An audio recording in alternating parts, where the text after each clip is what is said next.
Support for the show can be you. Lux Media just relaunched the merch shop, and there's new stuff going up all the time. Go to shop.lvx.be, go snag yourself some threads.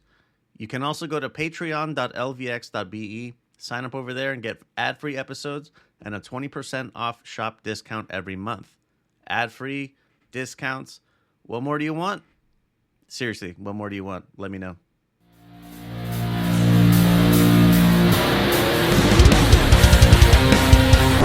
Hello and Welcome welcome to Alternate f***ing Casuals. What makes you fucking casual? it don't matter. What you know, Fucking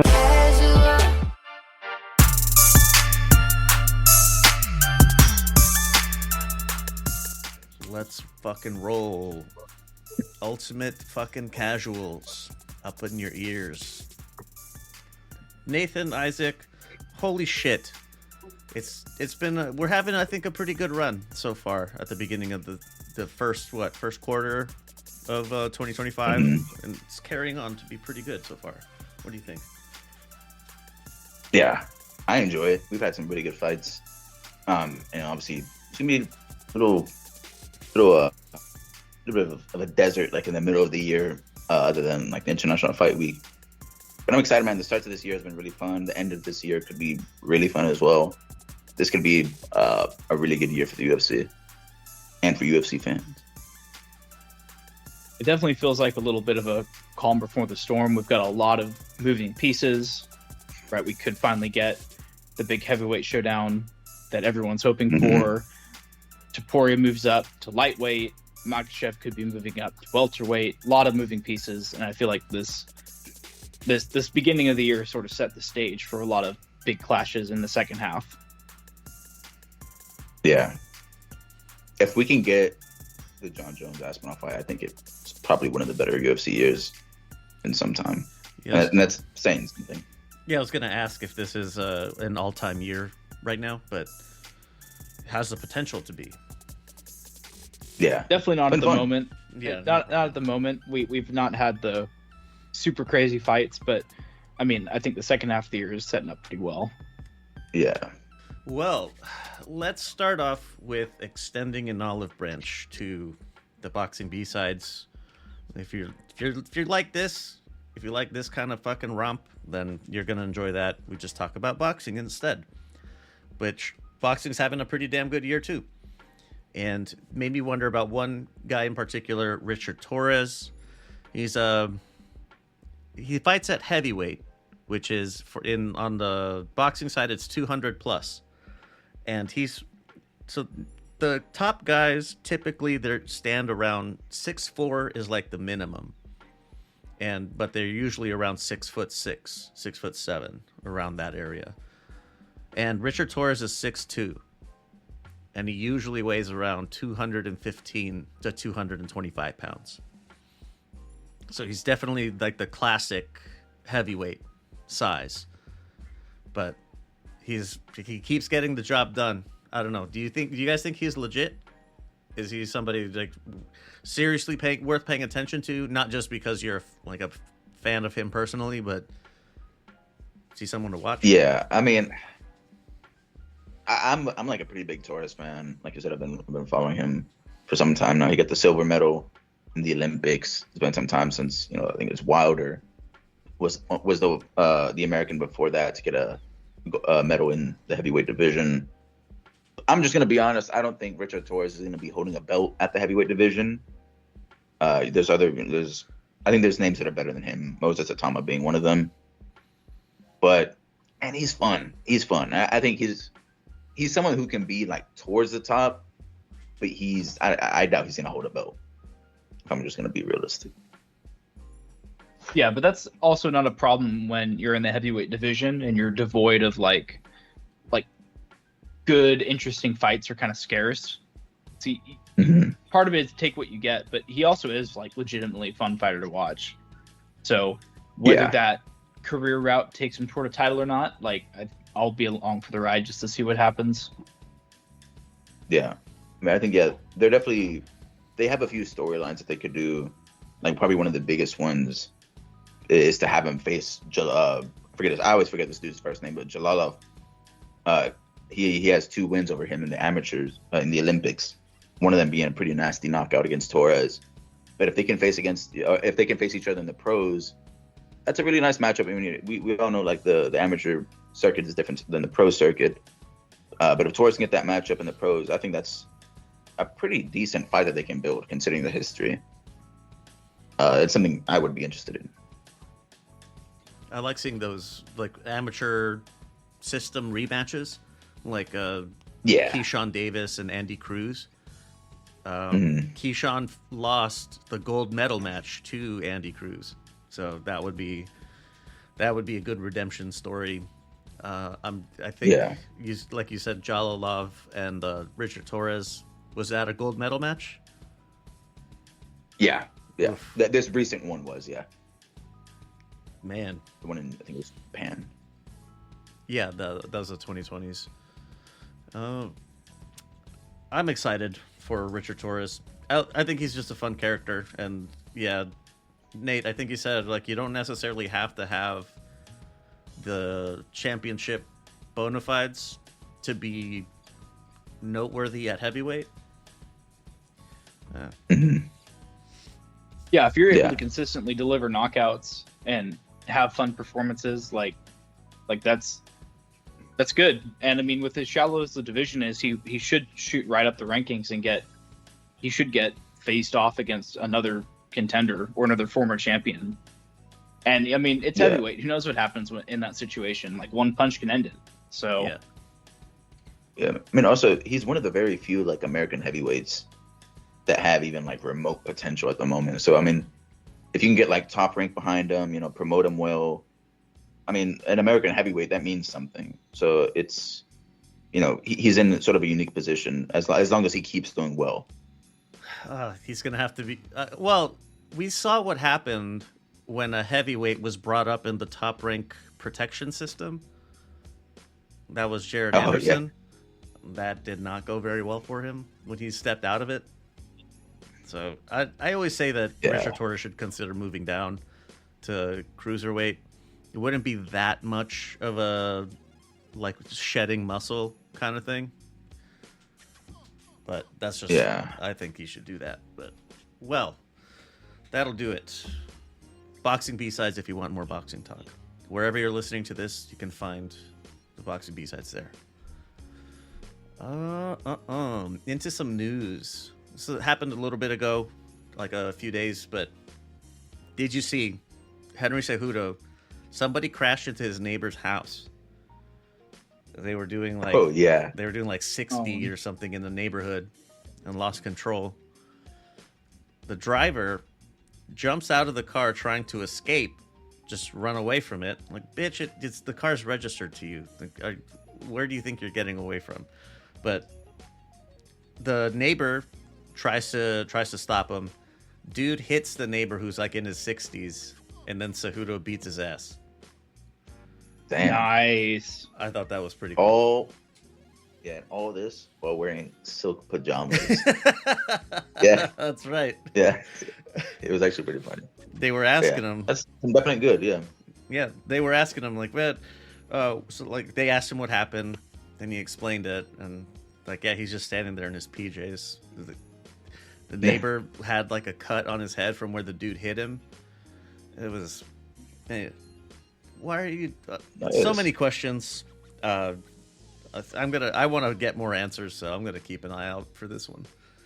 Can you imagine how much of a trip it would have been? And this is the same for the guy that like Strickland pulled a gun on a couple months ago. But like, you're off, you're blitzed out of your mind, you're doing something stupid, and all of a sudden, like, a really famous mixed martial artist just flies out of a house and is beating your ass or pointing a gun at you. Yeah. Yeah. I mean, I couldn't imagine, like, I mean, for anyone like doing, you know, let's say they're, you know, on drugs or drunk or something like that. They're doing some mischievous things, and just Alex Pereira shows up in front of you trying to stop you. Like, what do you even do? What do you even do? I feel like you gotta have some type of weapon on you or something to even have a chance. But... Right.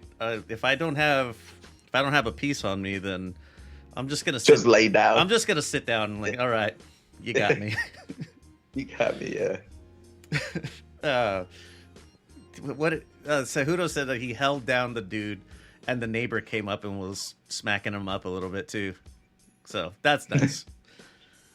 Let the old man good dad get moments. let the old man get some licks in. That's fun. Topuria changes his name from Matador to Leyenda. I don't know. I don't like it. I don't like this name change. What do you guys I think? don't like it. I don't like it, to be honest. I know he was. There was like prior to Leyenda coming out as well.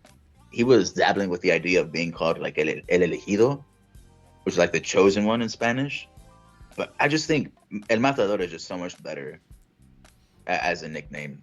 That I don't know why he would consider changing. I don't know if he considers this like a different era, just because he's moving up a division. But I much prefer the previous nickname over this over Leyenda. Culturally relevant. Leyenda seems like a better nickname to give yourself after you've become double champ.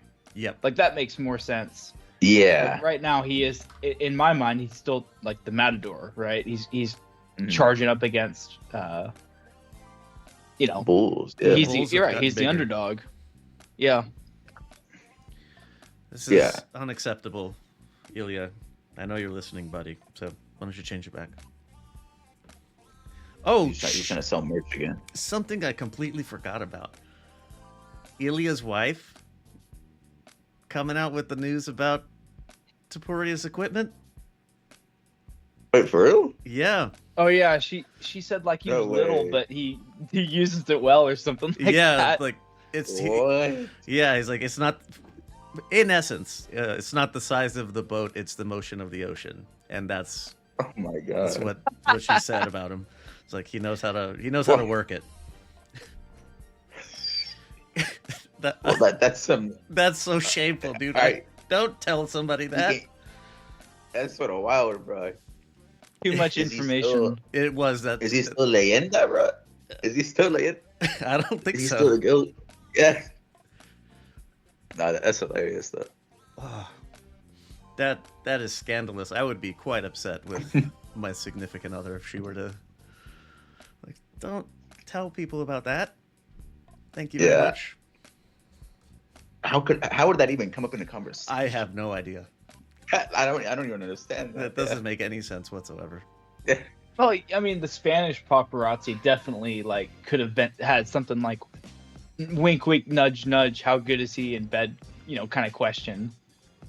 But like, why would you say that? That's like Yeah. treacherous. You don't say that. Yeah, Yeah, that's sort of fucked up. Yeah. that to me is like a bit of a betrayal of trust. Yeah. Ah. Yeah. Like, enough of Never seen them Topuri. divorced in like a year. All because of Well, see that. I guess that's my new cope. I could never be a UFC champion because my wiener's too big. That's really the only difference between me and Topuria, if you think about it. It's the only difference. Yeah. same boxing skills, same Brazilian jiu-jitsu skills, but It's just that's got to be the reason. yeah. Speaking of Topuria, not his equipment, but he's fighting Oliveira next. What is or maybe fighting Oliveira next? What's the word on this? Yeah. So, and this was super recent. ESPN in Espanol, in Spanish, had a graphics package where they basically said that the next fight for Ilia Topuria was going to be Charles Oliveira at the lightweight division. So, obviously someone had to prepare this graphics package, but, is it going to happen next? I mean, what's, we don't have a lot of clarity on it, but this is, I gotta say, this is like a pretty big rumor if it's true. Because like Topuria and Oliveira are both two massive, massive names Yeah. in the UFC. So I mean, if true, this is a really, really good matchup. My thinking is he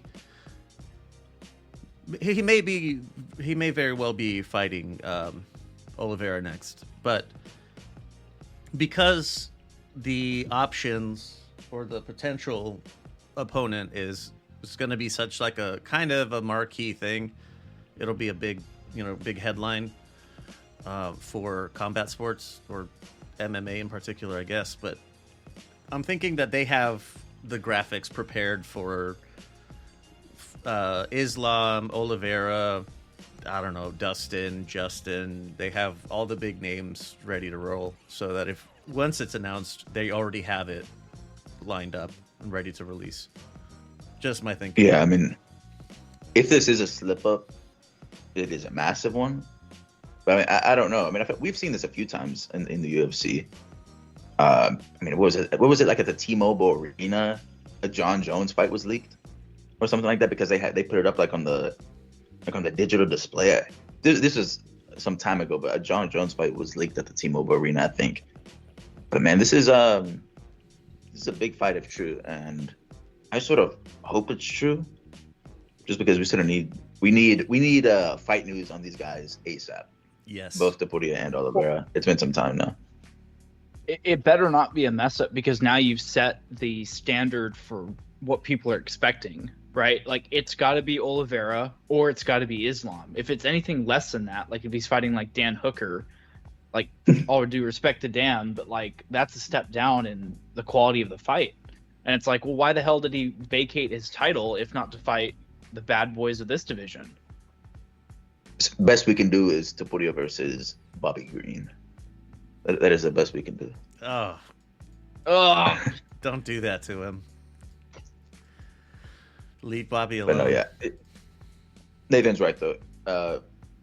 Oliveira, Islam, although we've been hearing some recent news about Islam now deciding to move up to 170, so I don't know. I guess maybe Oliveira might be the only option. What if they're doing that for a vacant title? Oh, man. If they were to announce that would be massive. Rip Arman Sarukian as well. He missed out on his chance.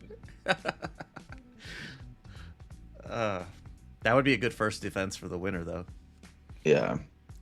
Man. Yeah. Big news, though. Yes. Big news, actually. Aaron Pico is coming over to the UFC. He's fighting Movsar Evloev in his first fight. That's a really big jump to start your UFC time. Yeah. I don't know like a lot about Pico, but I know like he's probably one of the best Bellator fighters that they have right now, and I think he has a wrestling background, major wrestling. At least like from what I've read. So, I mean, hopefully it pairs well. I mean, he's gonna need it. I can tell you, he's gonna need it against Movsar. This is an incredibly difficult fight. I feel like they've had to have promised Movsar that if he wins, he's gonna get the title shot. If Lopez wins, basically. Oh, but this has to be a title eliminator. It has. I feel like this has to be a title eliminator. Like a Pitbull, right? Yeah. This is the thing. Featherweight's getting sort of clogged as well. Yep. So yeah, we need to start training. At least the featherweights are fighting each other, though. True. Yeah, exactly. Like we're getting some clarity, like, somewhat soon. Oh, how about Carlos Prates fighting Ian Gary? You guys dropped this one on me just before we started. Blew my fucking mind.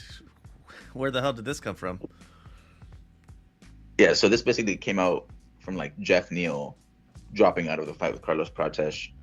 And in addition to that, Khalil Roundtree Jr. versus Jamal Hill also fell apart because Jamal Hill was dealing with an injury.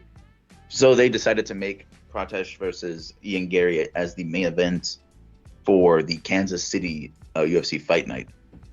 And man, this is sort of a wild main event that came out of nowhere.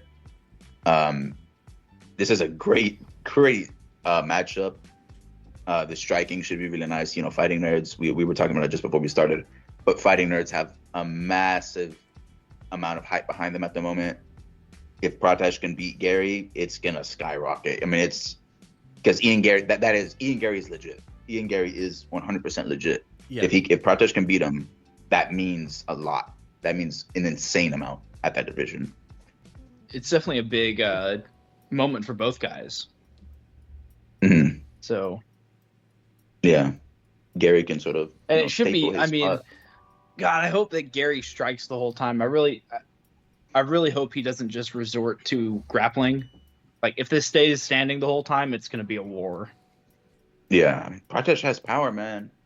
I gotta see what are their heights like? How are their like physical stats? How do they line up? Let me check. I think Gary's a little taller. But Yeah, Gary is taller, I think, as well. Oh, right. Yeah. UFC doesn't fucking show their heights. Yeah. So, oh wait, their height. Ian Gary is 6'3". Carlos Pratesh is 6'1". Oh, but he is like a 4-inch reach advantage actually. Jesus. Wow. Okay, so Pratesh is smaller, but his arms are a decent amount longer. Wow, man, his arms are massive. Jesus. Yeah. Um, Fucking gorilla. yeah. This is gonna be a fun fight. This is gonna be a very fun fight. Yeah, I just hope Pratesh comes in with some good ground game too, because I feel like Gary's definitely gonna try to mix some of that in. He has Muay Thai Man. tattooed to his chest. I'm not sure grappling is in his lexicon. At least I'm a takedown defense, my boy. Come on. Yeah, if nothing else. Yeah. I think Ian Yeah. Gary would be wary enough to not want to stand up with Carlos, right? Knowing that. Yeah, I mean, he's- if he can stay in the clinch or the ground, but I mean, I don't know. We'll see how well Pratesh can deal with it.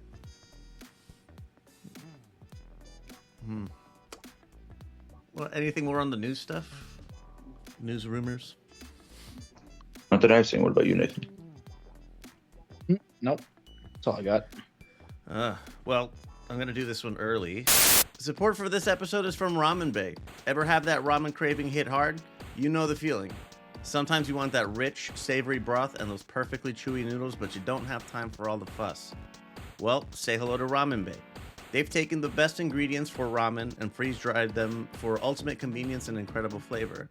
Imagine, vibrant vegetables, flavorful proteins, and aromatic seasonings, all ready to rehydrate into a bowl of pure satisfaction. No chopping or long simmering, just add hot water and a healthy spritz of Ramen Bay. Because the ingredients are freeze-dried and vacuum sealed, they lock in taste, giving you a quick and easy meal that doesn't compromise on quality or flavor. So, the next time the ramen urge hits, don't forget Ramen Bay. It's your new, not-so-secret ingredient to a delicious, hassle-free situationship anytime.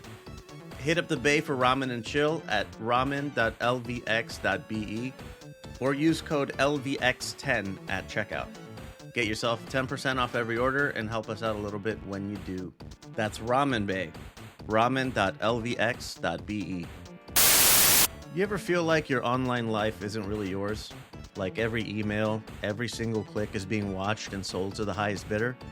It's time to take back your privacy with Proton Mail.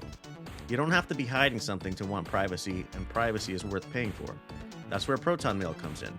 No data mining, no targeted ads, no bullshit, just secure, private communication. Proton Mail is more than just email, though. I personally have the Proton Unlimited subscription. This has VPN, secure cloud storage, and encrypted calendars, and this one has saved me so many headaches. A password manager that keeps all your stuff in order. One secure platform, total peace of mind. Go to proton.lvx.be and get 1 month free when you sign up. Hey, did you know that our little bee buddies are having a bit of a tough time recently? They're really important for so much of our food. Without any bees, we're going to have a lot less yummy stuff. The good news is that you can help the bees while also helping us. Support for this episode is from Project Honeybees. Every purchase adopts a queen bee, who will have her own colony if she doesn't already have one, and she'll be kept in a sanctuary in various places around the world. My adopted queen, who I named Queen Spider, she was found in a restaurant trash bin out back, but the name Queen Spider, that's a story for another time. So if you want to be a bee hero, would that be Beero? Check out bees.lvx.be and get a look at all the lovely gift ideas. There's bracelets, necklaces, earrings, a lot of jewelry stuff. Use code LEO33862 at checkout to help keep the bees buzzing. Buzz, buzz, motherfuckers. Because it's gonna be a little grim from here. Let's see. In the review block, the 170 and 145 PFL 2025 tournament started. Just some headlines. Jason Jackson submits Andrei Koreshkov in the second. Muhammad Berkhamov KO1 over Tad Jean. Jesus Pinedo KO1 over Adam Boric. Gabriel Braga submits Frederick Duprat. They always have two backup fights in the early prelims that are one of each weight class, and they ended up having to pull all four of those backup fighters and throwing them into the bracket. So that's not good. And all of the replacements lost. So I guess things continued as expected. Out of like, I don't know, PFL is sort of in this weird spot. I do know who Jason Jackson is. I've seen him before. Yeah, I don't know. They apparently they've clarified their playoffs. Like they removed the point system, right? They did. It's one loss knockout. Yeah, that is definitely much better. It is. Dude, the point system was sort of ass. I never knew who was going to advance or who wasn't. Yeah, you had to pay a lot more attention to know who was going where. Yeah, this bracket like elimination style makes way more intuitive sense. Moving on. So the PFL was on the 3rd. That was Thursday. Friday, April 4th. One fight night 30. Just going to cherry pick a few. At the main event was the heavyweight Muay Thai title. Roman Kriklia stops Lyndon Knowles in the first. So a pretty entertaining one. Nico Carrillo, KO2 over Sitichai. That was a brutal one. And Elmedi El Jamari, KO1 over hilariously named Tong Poon. So that's fun. But usually with Muay Thai stuff, there's always great knockouts. It's brutal, man. If you're not watching Muay Thai and you want more brutality in your MMA, you should be watching Muay Thai. Moving on. Saturday, April 5th, UFC Fight Night 257 at the Apex. Not seeing a whole lot on the prelims. The double RJ tagged main one. Dione Barbosa submits Diana Belbita. So that was fun. Rispiki, Daniel Frunza gets stopped by the doctor. His entire face was just destroyed. Dude, that was a really bad cut. Like an egregious cut, actually. Yeah. All right, so that's really it from the prelims. Just a little cherry pick. All right, starting the main portion. Torres Finney, split decision over Robert Valentin. Ode Osborne, KO2 over Luis Gurule. This was Bad KO. That was pretty cool. It took him off his feet. He was in the middle of a kick. That was insane. Yeah, in the middle of a kick, and then he throws the left hand, turns him fully vertical or horizontal, and he just goes down. Yeah, it's pretty funny. I want to see like a screenshot, like, you know, timed perfectly, where he was just like in midair. There had to have been one where he was completely like flat, just in midair. I could probably find one. It was funny. Brad Tavares, UD over Gerald Mearshart. Chang Ho Lee stops Cortavius Romeus in the second. Man, I was hoping Cortavius would pull it out, but Guess not. For the memes, Yeah. his name. Yeah, exactly. Yeah. It's one of the coolest names I've heard in a long time. What was it? He was like on the ground and he was like trying to scramble to get away from Chang Ho's like elbows and stuff, but he just didn't seem to have. It's like he didn't prepare for the possibility that he would be down. Yeah, I mean, he kept getting tagged. I mean, Right. He just seemed sort of like, I mean, like you said, just confused as to what to do. I'm trying to remember who it was. It was in boxing, but like they were talking about it like nobody plans or ever considers the possibility that they might get hurt, or that they're buzzed, or that they get dropped and they don't know how to come back from it because they never prepare for it, even if it's just preparing mentally. Yeah, I mean that's. I mean, we always make fun of it, but like that's where they're having that, that dog. Yeah. Like being able to survive. I mean, it's like a legitimate like trait to have as a fighter. Pat Sabatini, UD over Joe Anderson Brito. That was fun. And Lerone Murphy, UD over Josh Emmett, 10th and 8th at featherweight. Lerone Murphy keeps putting it together. Yeah, I mean, he's got wins over, I think, Dan Ige now, Josh Emmett. He's getting a little like, nice resume, and I don't know who they'll match him up with next. Who did he call out again? I don't remember. He called out on check. He called out. I know Lerone is really good about not overextending his callouts. So above Josh Emmett, who was 8th, 7th is Arnold Allen, 6th Brian Ortega, 5 is Yair, 4 is Mofsar, 3 is Diego, 2 is Max, and 1 is Volk. I think Ortega and Allen are the only two that aren't booked in fights. So maybe it would be one of those two, or he just would wait it out until the dust settles from the other fights. But he's on a great winning streak now. I mean, I think he's tied Movsar for the most wins in a row actively in the UFC. Him versus Arnold Allen would be good. That'd be a good UFC London thing. Yeah. His next matchup will probably be. Actually, that would be a nice one because I don't know I think Brian Ortega was even planning on going to lightweight. Obviously, like Max is going to be there too.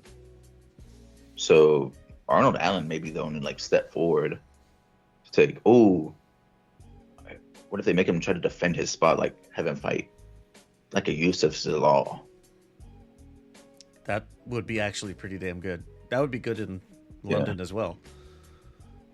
Yeah, because I just feel like there's not a lot of steps forward. I mean, there's the Arnold Allen fight, of course, but I don't know if the time is going to line up. Yeah, I don't know if the time is going to line up. But like Yusuf Zalal, I feel like they could try to make that. We'll see. He's on a nice win streak though. He's, not like super far away from the title, maybe like 2 or 3. Decent one. Josh Emmett is legit. It's a nice one. Yeah, if you can go into a striking match against Emmett and win, I mean that does say a lot. Even if the fairly ho-hum fight, not that entertaining, but I mean if you have the ability to not get killed by that guy on the feet, I mean that does say something. Yeah. I think against a lesser knockout threat, he could show a lot more.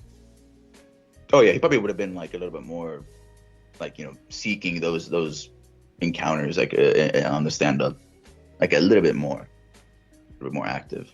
But you cannot fuck around with Josh Emmett too much. What can Josh Emmett do from here? Dude, he's old, bro. Yeah, he's like 40, I think. He's been around for a while. I mean, he's in a position where he's gonna still get main event pay-per-view cards. So, I mean, I imagine he'll take a couple more fights against closely ranked people, but he's not. I mean, featherweight has been one of the most talented divisions, and I mean that's not changed. He in other divisions, a guy like him could be a real contender, but he's just not here. Yeah. Yeah, and the top 15 of this division is super stacked. Jesus, and we'll see what they do though. Anything more for UFC Fight Night? It wasn't like the worst fight night I've ever seen, but it wasn't like exciting either. It was like maybe slightly below average. There's some gems But- on there. Yeah, some gems, some nice knockouts. Made me look forward to UFC 314 even more. Oh yeah. Literally as soon as Murphy's hand was raised up, UFC 314 mode immediately. Yeah. All right. Last thing, and this is in the previews. PFL 2025. That's it. I checked. There's no ONE FC. There's no UFC. If you are just fucking jonesing for some MMA, it's this is all you got. What are these? The middleweights and the lightweights. That's who we got up. Fabian Edwards, huh? Diet Leon versus Impa Kasanganay, who was the runner-up last year. So that's fun. Brent Primus. You know what I forgot to check? GFL is starting up. Oh my god, yeah, you're right. I completely forgot. Some actually like not too bad matchups as well. And If they all stay together, I mean they're old as shit, but it's somewhat interesting. if they're evenly matched, it should be okay. So I just searched GFL schedule on Google, and the very first thing that comes up is residential trash collection services, which is probably like the most No. accurate representation. No. Oh my god, you're right. You're Ah, right. that's great. That is hilarious. They start in May, on the 24th, 25th. You know who else actually started up a little while ago? Ryzen, and I completely forgot to check it out. Oh yeah. Ryzen's one of those good promotions. Yeah, they're Like, all right. Glory. Fuck, that's it. Brent Primus reminded me because of that Sage North cut. Oh yeah. He's in the The GFL. GFL. Yeah. We'll have to do like a GFL special Yeah. When it comes up for one of them. on the 24th. Honestly, like the Tony Ferguson Dylan Dennis card is honestly not that bad. Like like you said, like individually these fighters are not elite, but like they've paired them up, towards like somewhat even. Yeah, Like Dylan Dennis has no striking, it's competitive. so I mean Tony Ferguson, competitive despite being matchups. old, has a semblance of a chance. Benson Henderson versus Anthony Pettis. Yeah, some decent matchups. Yeah, I think as long as these guys are still young enough to like actually move, they could be really fun fights. Yeah, Pettis. that's Okay, all did you we guys got. see Alexei Oleinik get knocked out in BKFC? No. Oh my god, this That dude was in the UFC. bad. Why was Yeah, he he even in was- that fight, man? Why is he No, bare that's- knuckle boxing when you're a grappler? Exactly. That's what I was so confused whenever they put him in bare knuckle boxing. I was like, why would you ever put him? This man has no striking. Why would you put him in a striking only match? He got laid out almost immediately. But yeah, rip. Well, I guess it kind of goes to the point.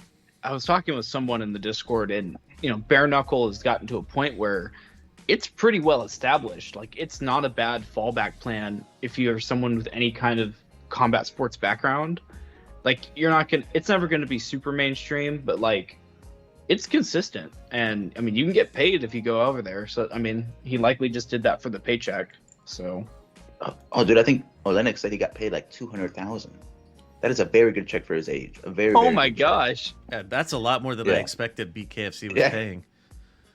Yeah, it's a very, very good check for his age, especially considering he wasn't really that accomplished in the UFC either. So, I mean, it's a very good fallback. But, man, Brutal KO, he's old as shit. He honestly, if he's going to keep fighting, he's got to limit it like 1 or 2 max. Because it's going to start getting bad, especially if he continues in these, like, striking only matches. where he has no business being in it, but he's gonna do it anyway. Yeah, exactly. Well, still a little short on time. Let me pull up some. Someone's telling Tom Aspinall to not wait for John Jones and to get another fight. His DJ, Demetrius Johnson, told Tom Aspinall to not wait for John Jones, as he may be wasting his prime years. Yeah. That's where you get to the issue, though, because, like, if he fights and beats John Jones, that sort of makes his career. And, like, I mean, but he's already, I mean, the only other person he really needs to beat at heavyweight, he's already beat Pavlovich, he's already beat Blades. Cyril Gane is, like, the only other person to fight, really. So in terms of, like, wasting your prime, I mean, he can get that fight after. Man, I would say at his age and with how little damage he's taken, he can afford to wait now. Like, Exactly.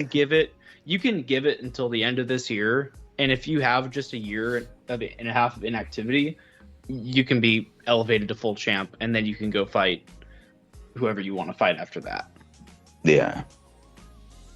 Yeah, but I think it's okay. I mean, like, most of his fights are in, like, the first round. It's not like he's been in wars. So, I mean, yeah, I think he should. I think it's okay to wait. I mean, if this was, like, waiting for someone else, any other person other than John Jones, I'd say maybe not. But, like, having a win over John Jones would actually be insanely massive for his career. So I think it's worthwhile. Yeah, and I think also taking a fight while also not forcing the UFC to strip Jones just kind of complicates things. Like, you got to tell the UFC, like, hey, give me this fight or give me his belt. I think he has the right to ask that. He does. So, Yeah. Here's something from Aspinall. I think the fact that he didn't want to fight Ngannou for 3 years, now he doesn't want to fight me for over a year. Just the way he manipulates the media and the public is super smart.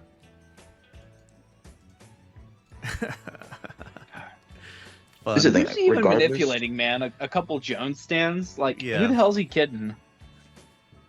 Like, regardless of, like, who he fights next, Tom Aspinall, his next fight should be for Undisputed. If it's not John Jones, elevate him. Yeah. Like, this has been going on too long. Like, how long are we gonna make this guy? How many? If he does another defense, how long can John Jones drag this out? Like, this is already gonna be his second defense with the interim title. This is absurd. Come on. I have an idea for Dana White and Tom Aspinall. What they're going to do is they're going to announce a fight for Aspinall.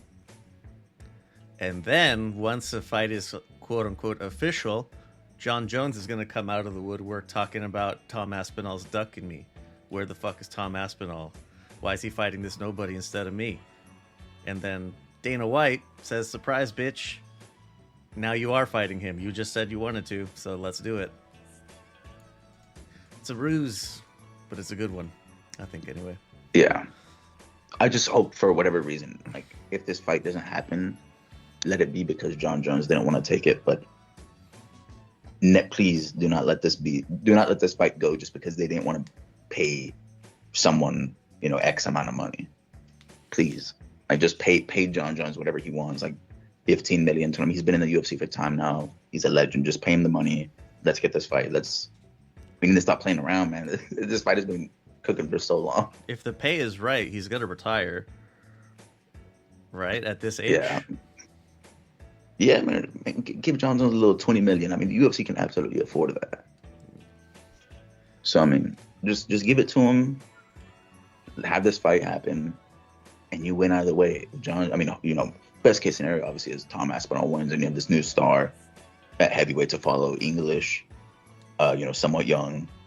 And then if John Jones wins, then you have, like, this legendary character. He survived into another generation, was able to beat a really good young, explosive fighter in a division that's not even his. And I mean, John Jones is probably one of the best athletes ever. So the UFC just needs to make this fight happen. It's just a lot of bullshit is what's going on. Yes. And what doesn't make sense to me is, like, the UFC is in the middle of a new contract negotiation with ESPN and Netflix. They're trying to get out from under the ESPN umbrella and do something else. Like, if they made this fight, it's the biggest pay-per-view they've had in years. And if Tom wins, you're giving whoever the highest bidder is, like young star that like is like, you know, ready-made to promote. You have a really exciting champion in the best division for pay-per-views. Like, what are we doing? Like, this is the fight that's going to potentially make your sale even more lucrative. And we're like dragging our feet about this one-time payment to Jones. Because let's say, like, either Jones wins, which still could happen, and he goes out a legend, and it's like you still get the massive pay-per-view buyout and probably still the leverage you need for your new deal. But if Tom wins and a rematch happens, whoever buys your company, or say you do it again, you're not going to have to pay Jones $40 million again, right? It's more or less a one-time payment. Yeah. And it's like, there's too much on the table for them, even though that's a staggering amount of money for us to imagine. For a company like the UFC, this is the time to cough up the dough. It would just be like tragic if this fight didn't happen because of money or because of like stinginess from the UFC. That would actually like be really sad and probably anger a lot of fans. Because then it's truly not John Jones' fault at that stage. In that particular point, it's not his fault. No, it wouldn't be. But yeah, I mean, doesn't sound this is truly like going along with it though. Yeah, I mean, he definitely shared his own blame. I mean, the whole Stipe fight. I mean, John Jones was bullshitting for time as well. He shared his own blame. But this is like, I know we've said this before, but this is such a good parallel between, like, or this is such a good parallel to boxing with Canelo and Benavidez. Like, you know, like the established legend fighter avoiding the young, up and coming, you know, who's already proven himself, the younger fighter, and just the fight not happening. Because, not to get too into it, but like the Canelo fight, the Canelo Benavidez fight is probably not happening, and it would be a shame if we got to experience both Canelo Benavidez and Jones Aspinall not happening. The pains of being a double sport fan. Yeah. God. Yeah. I don't even want to imagine it. Canelo Benavidez, that one I've honestly given up hope on. Oh, it's over. Dude, that fight's been cooking for years, yeah. And we're nowhere close to it. Yeah, but that one's dead. But the Turkey contract really killed it because they've already planned out his next 4 fights. Yeah, that probably leads into his retirement, if I'm being honest. Oh, of course. And I like Canelo too, but I think it's over. Effectively, he's been retired. One more thing before we get out of here. Merab O'Malley 2. Have we talked about this before? Oh yeah, they announced that's out in 316. Yeah, and then they announced Pena versus Harrison, I believe, too, right? Mm-hmm. Yeah, those are nice cards. I mean, I'm glad Kayla Harrison is getting a title shot. Marlon Vera versus Mario Bautista. That's a good fight. Is that his comeuppance? Yeah. They knew what they were doing because like Cheeto's a fan favorite. Yeah. And Mario Bautista's like really like, you know, super heel at the moment. Yep. So they knew what they were doing, making that matchup. That's fun. Sean versus Merab 2. Yeah, Sean better hope he can land because otherwise he's about to get dominated again. Yeah. Man, I'm still thinking about the Umar Nurmagomedov win. Yeah, that that fight was insane. Oh wow! That fight was insane. Just started toying with him at the end. That's the one. Is it the one that you and I watched together, Leo? Yeah, we did. Yeah. It was God. How good do you have to be to take? I think you truly just have to land a knockout shot. I don't know if there's any other way. I want to like complain a little about the fact that O'Malley's getting this shot basically off the couch, like does nothing and wins anyway. But in all reality, he is like the best possible matchup against Merab because he has knockout power all the way up to the last round. And I'm pretty sure even in that 5th round of their first fight, he hurt Merab to the body, like in the final 40 seconds. In so the like last round, he did for sure. And we know that Marab's probably not gonna, knock him out or ground and pound him to a TKO. So I mean, it really is a 5-round game plan versus a 1-punch, knockout. That's the style Like we're looking at here. Wilder-esque, yeah. Which I mean, they're gonna promote this way because even as recent as yesterday or the day before, Sean O'Malley is saying that he was only at 70% in this first fight with Merab because he had an injury going into the fight, and he didn't want to pull out. But this time he's refreshed. He took some decent time off. He's been focusing on training, no injuries, so they can use that storyline. But man, yeah, I think it's still, you have to land that shot, and if you don't, you're about to get cooked because Merab's not going to get tired. Merab's not going to get tired. I can tell you that. And you may be better than him at striking, but whenever he starts chain grappling or chain wrestling, what are you going to do then? He's going to slowly wilt you down. He just erodes his opponents. I mean, it's sort of insane, but yeah, Sean's only chance is to land that shot. He said he had a torn labrum, something in the shoulder. And so he couldn't wrestle as much as he would have liked to. His words. Yeah, I mean, we'll be able to find out somewhat quickly if the injury is actually going to affect it. But yeah, I don't think so. I can't choose against Merab anymore. I feel like it's going to be impossible for me to choose against him from now on, in this weight division at least. He's got too much aura too. You can't ignore that as a factor. Yeah, I mean, he just doesn't get tired. I mean, I thought Umar was going to beat him, but seeing that fight just shocked me. So, I mean, I'm now Merab or bust in this weight division. Anything more for the last bits of news? Anything for PFL? I don't know how excited you guys get over PFL. So I don't know if he watches the tournament unfold a little bit more. They've got some fun names in there. Yeah, the first round, yeah, he could kind of skip, I guess, but it's going straight into the semifinals later this year. Yeah, it gets pretty intense whenever you get to the later portions of the bracket. You've been listening to The Ultimate Effin' Casuals, a Lux Media production. If you'd like to give your thoughts, or you need to let us know how terrible you think our takes are, you can duck us and text the anonymous line at 833-589-7637. If you want to stand on your business, send a voice message or send a voice note in WhatsApp, and we'll see if you're interesting enough to make the final cut of the show.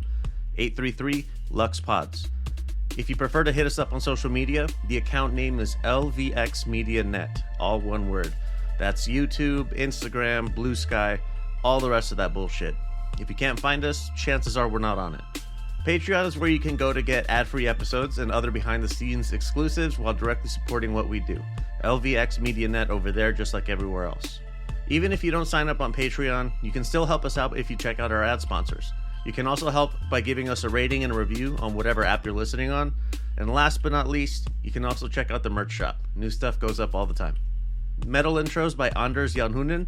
The trap intro and the outro are by Middle of Nowhere Beats. And for more shows like the one you just listened to, go to lvxmedia.net. And heading into a kind of nothing burger weekend, what are you going to be doing instead of watching MMA? Fishing. That's all I'll be doing. Yeah, we'll see. It's starting to get warm outside, so it's definitely time for everyone to start going outside a little bit more.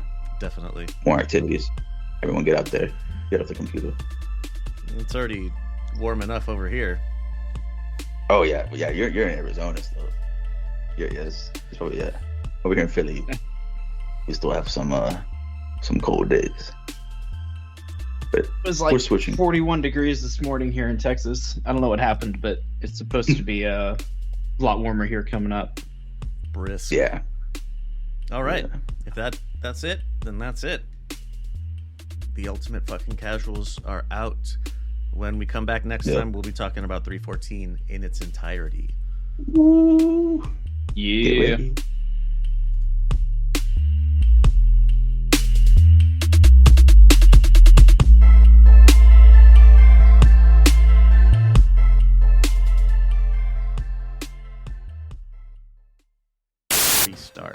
All right, the one and only Alex. Why would, or why should, an MMA fan try boxing? Why should they watch it, start following it, and most importantly, why would that lead them into wanting to listen to boxing B-sides? I got a question for the audience listening to this. Do you like Aljamain Sterling fighting? Do you like the way he fights? If not, or if you do, keep watching it MMA. Because I get it. If you like watching dudes dry humping each other for 5 minutes while the ref begs them to do something, by all means. However, if you like the brawling aspect of MMA, which is a lot of it is boxing, you know what I mean? And it's also the most fun part of MMA. And boxing is just for you. I mean, if you want real violence, precision, and non-stop action, I mean, you gotta watch boxing. You gotta tune in, because these guys aren't just hugging on the mat. They're standing toe to toe, dodging punches by the damn millimeter. You know what I mean? And delivering like the knockout power that leaves dudes twitching on the canvas like Osleys. I got to throw him in there. I'm sorry. I got to throw my boy. Bryce Mitchell also very recently in the news. There's also no lucky submissions and no laying on top of someone to steal decision. It's just fists flying and jaws shattering. You want to see real warriors? Step out of the cage and into the ring. Damn. That last part was perfect. Yeah, that was a good little tagline. I knew it was going to be antagonistic. I just knew it. But I didn't want it to be like too rough, too harsh. all right. Just to get right into it. Nathan, you and I both tried the Strikeman dry fire system. What did you like about it? Let's get, or no, scratch that. What did you dislike about? I have the 380 ACP and I have the 6.5 Creedmoor. What did you test out and what did you dislike, just to start out? So I got the 223 556 caliber system, and really my only complaints really just came from the platform I was using. So my 556 is a AR-15 platform, semi-automatic. Just in that context, a little tough to use because it requires the trigger to be reset before every. So it's pulling the like charging you don't actually handle have every time, right? Right, you're not relying on the gunpowder resetting your or recycling around, so you have to rack that thing back and let the bolt fly. But that being said, there's plenty of other different types of systems that use 5.56. You don't have to use AR style. That semi-auto system. Yeah, we're in that context when you have a big old bolt like that. Sorry, I lost my train of thought there. Maybe chop that up. But in that context, it was a little tough to use. I think this is a system that's much more oriented towards either bolt action or a pistol style, where you could just rack the slide, reset the trigger, and then you're ready to go. Yeah, I had a similar experience on the 6.5 Creedmoor. I have a bolt action, so you don't have to go through the full range of motion to get it reset, but you do still have to pop the bolt and then put it back down to get the trigger reset. But as you were alluding to, the pistol version, I have my 380 is a single action, double action, so I don't have to rack the slide, but I do still have to pull down the hammer a little bit to get it to fire off. Gotcha. What about the app? But What did you think about that? I thought the app was really cool. The setup was very easy. It took less than 5 minutes to get the whole stand and phone configured. I do really like a lot of the gamified features that are kind of put in there. So there's like some different challenges, and you can get on kind of leaderboards and do matches with people. And I think that's just really cool because when it comes to getting better at shooting, one of the best ways to do that is learning how to shoot under pressure. And so having something that's very low stakes like this, it's going to force you to be accurate, but it's gonna do so in a way where it's making you, you're not just doing it repetitively to range. You're trying to almost beat yourself or beat a friend, and that competition, that raising of the stakes is gonna help you become a calmer shot over time. I think. I really enjoy that aspect of the app. Yeah, that's something I've heard discussed. Like when it comes to pressure shooting, is your max effective range. Cut that in half, and that's about what you're looking at shooting under pressure. So if you're, if you're practicing with friends, it makes it a lot easier than I don't know. We'll call it a zombie apocalypse. When you don't have walkers coming down your face. That's a whole lot easier to just play around with friends.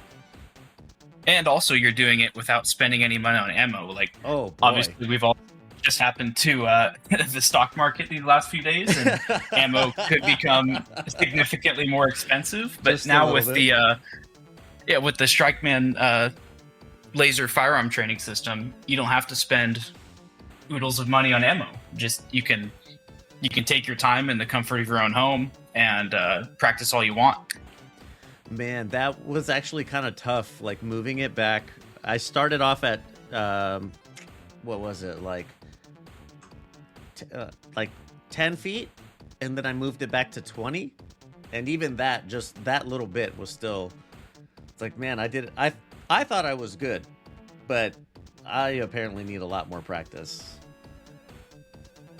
But good to find out I here. think being on that timer too really shows like, oh wow, this is kind of the gap in skill that I need to work on. There might be, and it's also different ranges. This is similar to like archery or long range shooting really, but like you could be really good at 100 yards, but you go out to like 125 or an odd number, and all of a sudden you're messed up. Oh, right. And so this is, being able to very quickly just change the ranges that you're shooting at, just in your home, in your backyard, whatever.